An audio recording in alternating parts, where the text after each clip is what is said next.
কৃষক সাদা মিয়ার মরিচ চাষ। হ্যাঁ, বলছিলাম যে গাইবান্ধার ফুলছড়ি উপজেলার কৃষক সাদা মিয়ার কথা, যিনি তার নিজ উদ্যোগে বাঁধের ধারে মালচিং পদ্ধতিতে মরিচ চাষ করছেন। তার ধারণা এইভাবে মরিচ চাষ করলে এক একটি মরিচ গাছ থেকে ভালো ফলন আসবে, পাশাপাশি বন্যার সময় তার এই মরিচটা বাজারে ব্যাপক চাহিদা দিবে। আপনারা দেখতে পাচ্ছেন আমার পিছনের যে অংশটুকু আছে এটা কিন্তু ফুলছড়ির একটা নদীরক্ষা বাঁধ। ওই ট্রেডিংয়ে আমরা ট্রেডিং দিতাম, ট্রেডিং দিলে আমাদের শিখেলে এইভাবে মার্জিন দিলে এইভাবে জোল করলে, জোলে একটু উঁচে করি করলে এই আর মরিচটা নষ্ট হবে না।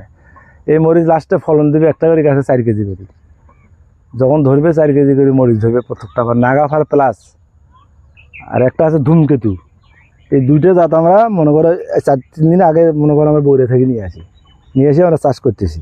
এটা 7 দিন মনে করো এই গাছের চারাটা 7 দিন আগে থেকে বান্ধিতে হবে জল। এই যে জলটা বান্ধিয়েছি এটা 7 দিন আঁকা লাগবে, আঁকার পরে ঘাসটা পচে যাবে। এর তলে সার আছে, পামুচ আছে আর খৈল আছে, মানে বিভিন্ন ধরনের দেওয়া আছে, ওষুধ দেওয়া আছে, ডলিউশন দেওয়া আছে, মানে দিয়ে ওই জলটা আমরা সাজাচ্ছি। সাজানোর পরে তারপরে এইভাবে আমরা এই পদ্ধতিটা গ্রহণ করছি। মানে আমাদের ওই যে এগ্রোবান থেকে এটা ট্রেনিং দিয়েছিলাম।